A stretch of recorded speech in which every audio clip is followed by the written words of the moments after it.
All right, hello everyone. We're going to be talking about maximum and minimum problems, specifically applications of maximums and minimums.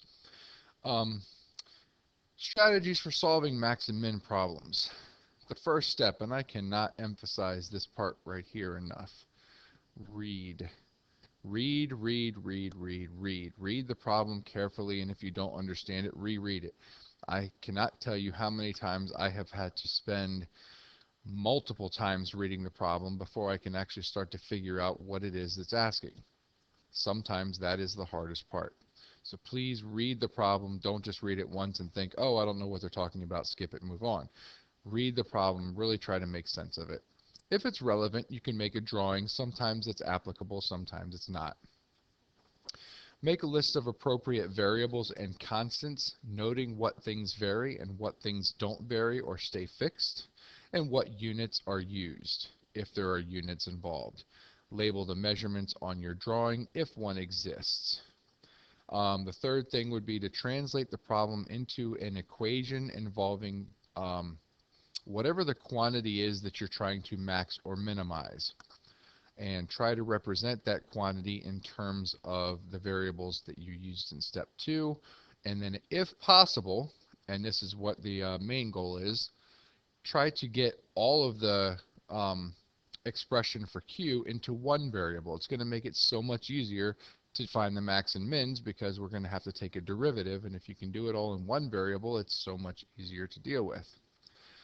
All right, let's go ahead and look at some of our examples. Some of these are not so bad. Some of these are going to take a little time.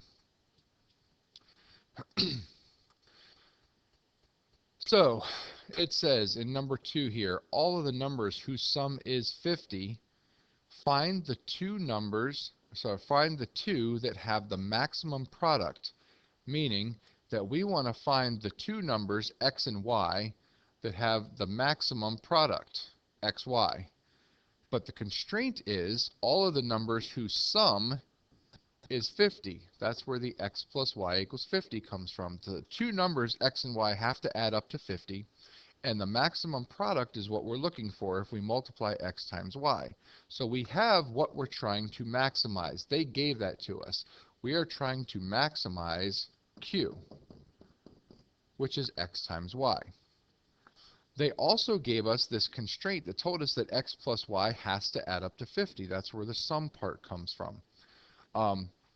This is good because this is going to allow us to get q down into one variable. And in this case, it really doesn't make any difference which variable we pick. I'm going to go ahead and solve this equation for y. And when I solve it for y, I'm just going to subtract x on both sides.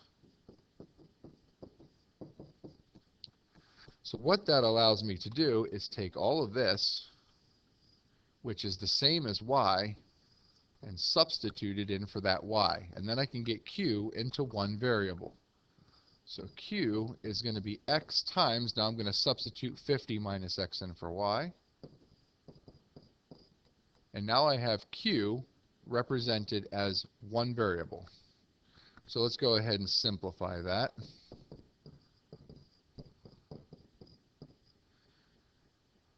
And now remember, to find a maximum or minimum of a function, you're going to take the derivative because you need to find the critical values. So let's go ahead and find the derivative of q, which is going to be 50 minus 2x. To find the critical values, we'll set that equal to 0 and solve for x. So if we add 2x to both sides and then divide by 2, we get that x equals 25. That's a critical value. That's going to be the location of either a max or a min. In order for me to determine whether this thing actually is the maximum, because that's what we're looking for, we can use the second derivative test. So let's take the second derivative, which would be the derivative of this guy right here. Second derivative is going to just be negative 2. Now normally I would take x equals 25 and plug it into my second derivative to see what the concavity is doing there, but the second derivative has nothing for me to plug it into. It's just negative 2. which means that the second derivative is always negative, which means that the function originally is always going to be concave down. And if the function is concave down, that indicates that no matter what, we have a max. So we have found the location of one of our maximums. Now it does say to find the two numbers that are going to multiply together to give you that maximum. I found the x, I still need to find the y, but that's pretty easy because I can just take that and plug it back in here to get my y value. So y is going to be 50 minus 25. So y also happens to be 25. So my two numbers are x equals 25 and y equals 25. That will maximize the product of x, y. It doesn't actually tell us to find that maximum, but if you multiply 25 times 25, you'd get 625. That would be the maximum product. All right, hopefully that one wasn't so bad. Same exact idea for number 8, except this time we're trying to minimize. So they gave us q. That's what we're trying to minimize.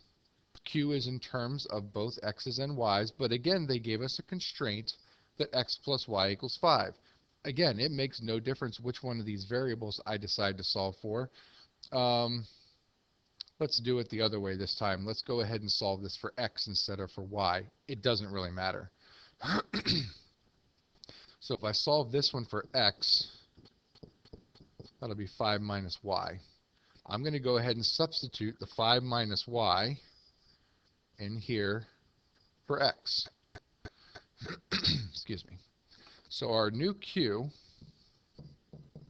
is going to be 2 times the quantity of 5 minus y squared plus 3y squared. And then as you can see, q is now all in terms of one variable y. So we do need to take the derivative because we're trying to minimize it, so we need to find the critical values. The first one is going to be a chain rule. You could have FOILed the 5 minus y squared out and then distributed. That's fine too if that's a way you elect to do it. Either way, this should work. Chain rule, bring the 2 down to the front and multiply it. Reduce the power by 1, so it's now to the first power. Don't forget to multiply by the derivative of the inside, 5 minus y. The derivative of that is negative 1. And then the derivative of 3y squared is 6y. I need to set that equal to 0, find the critical values. So I am going to have to distribute that 4 times the 5 minus y times the negative 1. I'm actually going to multiply the 4 times the negative 1 first. That's going to give me negative 4. That I'll distribute into the parentheses there. So negative 4 times 5 will give us negative 20. Negative 4 times negative y will give me plus 4y. And don't forget the plus 6y. And we still want to set that equal to 0. So we're going to get negative 20 plus 10y is equal to 0. So we'll add the 20 to both sides and then divide by 10. We get that y equals 2. Once again, I want to verify that this is going to give me what I'm looking for. I'm looking for a minimum. Let's double check that. We'll take the second derivative. Probably the easiest thing to take the second derivative of would be of this piece right here. Because remember, all that stuff is still q prime. So the derivative of that is just going to be 10. Again, there's nothing to plug anything into. 10 is always positive because it's 10, which indicates that the function itself would be concave up because it's a positive second derivative. Something which is concave up yields a minimum. So we definitely have found the y value that gives us our minimum, and it says to minimize that, so we need to find the x value that goes with that. Let's plug 2 back in here for y.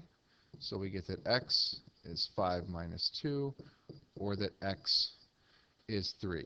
So x is 3,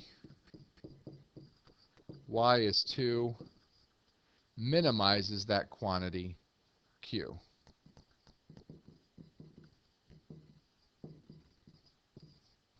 And again, it did not actually ask us to find that minimum value of Q, but if you plug those things back in there, I think you get 8 plus 27. I think you get 35 if I did that correctly in my head. It might not be, but I think that's right.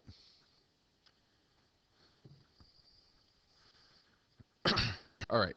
Those are pretty much just straightforward numeric examples. Now we want to go ahead and put this into more real life situations. So finding the maximum profit. Now we did talk about profit before, but I'm going to rewrite this for you guys. Profit is revenue minus cost. So if I want to maximize the profit, I'm going to take its derivative and find the maximum, find the critical values and see if it's a maximum or not. It's probably the easiest way to figure this out. So it says maximize the profit and the number of units that must be produced and sold in order to yield the maximum profit. So let's maximize the profit. First of all, we need the profit function. So profit is revenue minus cost. So revenue is 5x. Cost is 0.001x squared plus 1.2x plus 60. All right, we should probably simplify that. If I distribute the minus sign throughout, 5x minus 1.2x will give us 3.8x. And then it's just going to change the other two things to minus signs by subtracting. So there's my profit. I want to maximize profit. Not many times you're probably going to hear somebody say they want to minimize profit. Maximize profit. So we're going to take the derivative, we're going to set it equal to 0 to find the critical values, and then we'll verify that it's a maximum. So the derivative will be 3.8 minus, let's see, the power rule there would be 0.002x, and then negative 60 is gone. So let's set that equal to 0. Let's go ahead and add the 0.002x to both sides of the equation.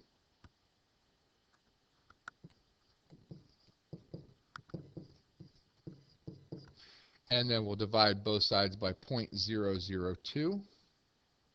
And we get, if you plug that in your calculator, you're going to get 1900 equals x. Keeping in mind that x is going to represent the number of units of whatever this thing is that we sell. So let's verify that 1900 units is going to be the maximum or give us the maximum profit. So let's take the second derivative. Okay, the second derivative, which is the derivative of the first one, is just going to be negative 0.002. Once again, there's no x values left here, which means that this is always negative, which means that the function itself would be concave down, which means that we would indeed have a max.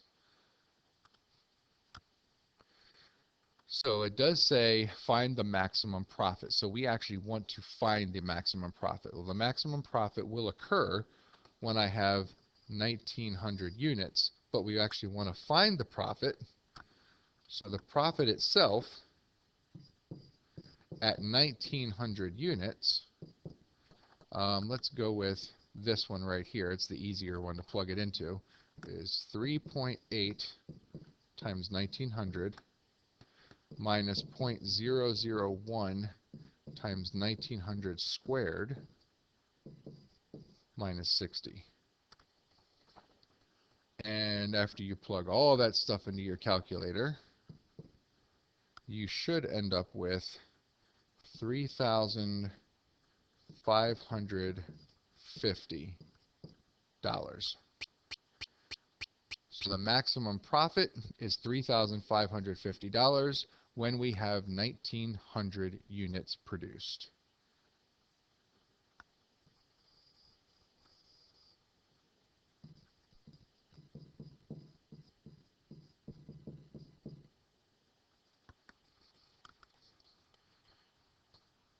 All right, I hope I plugged that stuff in right. I think it's right.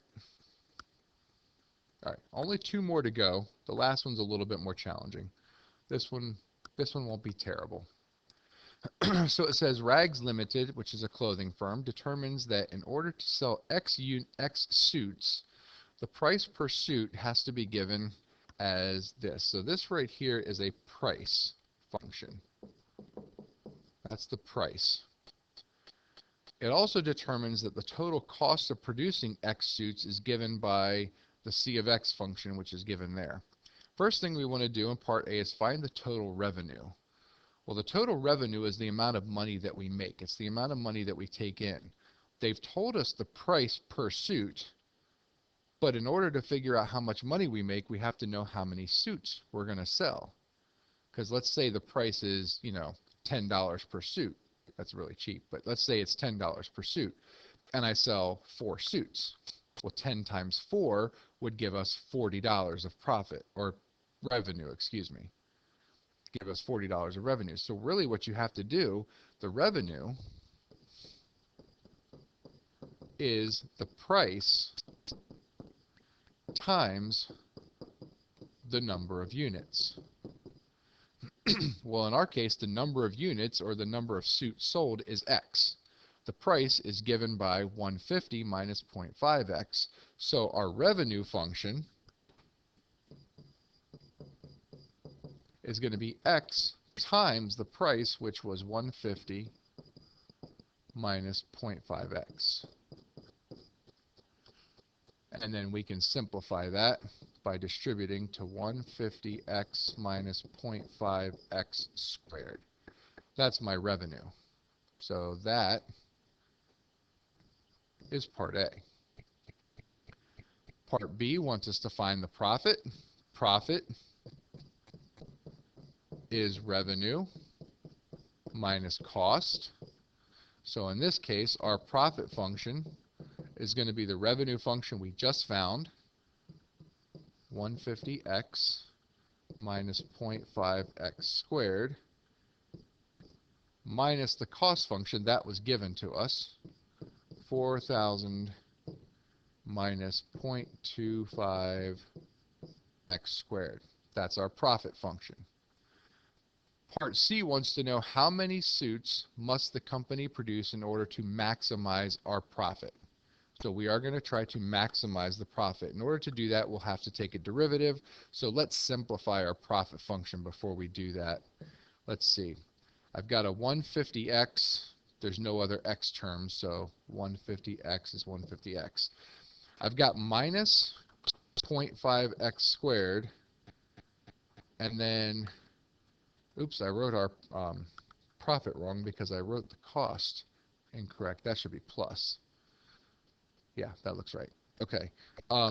So I got minus 0.5x squared, and then minus 0.25x squared is going to give us minus 0.75x squared, and then minus 4,000.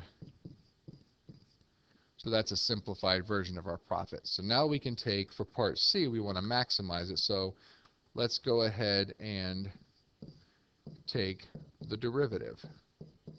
And we'll set that equal to 0 to find the critical values and verify that that's going to be a maximum. So the derivative should be 150. Let's see, 0.75 is going to be times 2 minus 1.5x. Set that equal to 0. Let's add the 1.5x to both sides. And then dividing both sides by 1.5, I believe that gives us 100.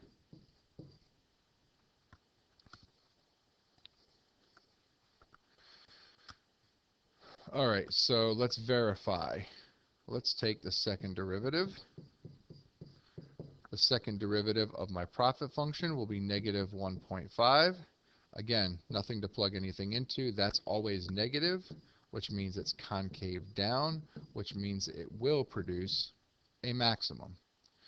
So if I sell 100 units, that's going to produce my maximum profit. Did I really answer my question in C? Let's see. How many suits has to be produced? Yes, so we've answered that question. 100 suits will maximize profit. Okay, that's part C. And then part C is what price per suit must be charged. Well, if I know that I have to sell 100 suits, I know I have this equation up here for price. So if I want to find the price per suit, I'm just going to plug 100 in for that X value up in the price equation. So the price per suit is going to be 150 minus 0.5 times 100, and 0.5 times 100, or half of 100, is 50. So 150 minus 50 is 100. So it looks like I need to charge $100 per suit. If I charge $100 per suit and I sell 100 suits, that's going to maximize my profit. All right, not too bad on that one. A little bit of work there, but not too bad. All right, the last problem actually doesn't require a lot of work. It just requires a lot of thinking. So it says, Hood Apple Farm yields an average of 30 bushels of apples per tree when 20 trees are planted on an acre of ground. If one more tree is planted per acre, the yield decreases by 1 bushel per tree as a result of crowding. How many trees should be planted on an acre in order for the highest to get the highest yield? This is definitely one I had to read multiple times in order to figure out what this is actually saying. So I've got some kind of plot of land, and I'm planting a bunch of trees. And each tree is going to, not each tree, but every 20 trees is going to produce 30 bushels of apples on average. If we were to increase the number of trees planted per acre by 1, that's what this is saying. If I add 1 more tree, the yield is going to start to decrease by 1 bushel per tree. Decreases by 1 bushel per tree because we're going to start overcrowding the area. So at least that much I understood. Now let's just see if we can figure out how to put this into some kind of an equation, how to figure this out, because we want to know how many trees we should actually plant in order to get the highest yield out. So first thing I'm going to do is I'm going to define Y to be my total yield. That's what I'm going to try and maximize. I want to maximize my yield. I need to come up with an equation, or actually let's just say that X is going to represent the number of trees.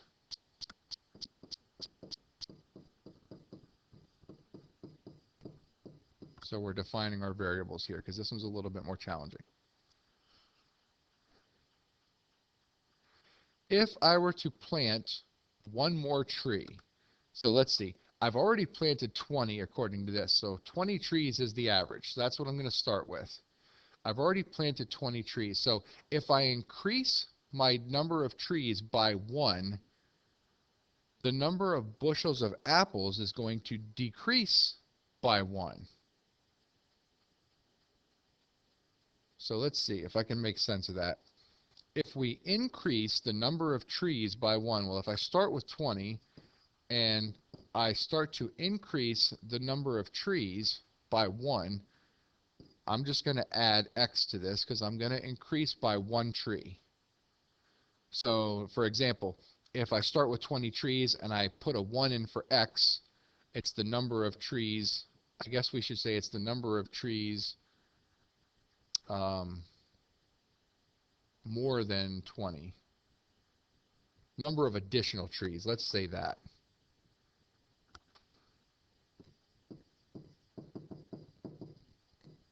The number of additional trees. So if I plant 1 more tree, I'll have 21 trees. If I plant 2 more trees for X, then I'd have 22 trees, and so on. So if I increase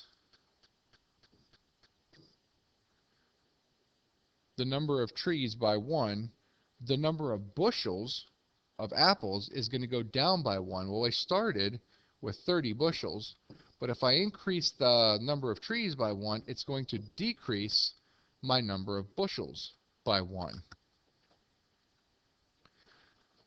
And the total yield is going to be the number of trees times the number of bushels. Because if I have 20 trees and I have 30 bushels of apples, well, 20 trees is going to produce, 30 bushels of apples. But if I start increasing the number of trees, the bushels should go down by 1. So this is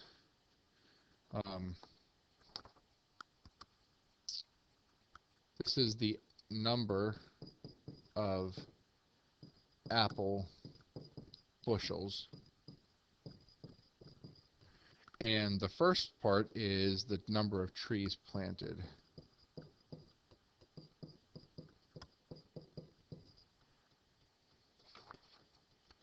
And if I take the number of trees that are planted and multiply that by the number of bushels, that would give me my total yield. So all of this is Y. Okay, that is by far the hardest part. And like I said, I had to read this several times before I actually start to understand exactly what it was that I was supposed to do there. So don't feel bad if it's not making sense right off the bat. Now that we're here, though, now that we're at this part, I can go ahead and actually figure out what the maximum is going to be. I am going to want to simplify the right-hand side of this equation first. So I'm going to FOIL it. So 20 times 30 is 600. Outside is going to give us negative 20x. Inside is going to give us positive 30x. So when I add those, I get 10x. And then minus x squared for the last terms. Much simpler now, much easier to take a derivative. We are now at the point where we can take a derivative to try and maximize this. So y prime will be 10 minus 2x. We're going to set that equal to 0 so we can find the critical value. So we'll add 2x to both sides and then divide by 2. So x will be 5. Let's once again verify by taking a second derivative. So the second derivative is negative 2. It's always negative, which means it's always concave down, which means that will indeed give us a max. So when x is 5, that is going to be a maximum. Am I answering the question? How many trees should be planted on 1 acre? Well, if we start with 20 trees and x is 5, we should really be planting 25 total trees because I got to put the 5 back into this expression right here to get the total number of trees planted. So it looks like 25 trees will yield the max.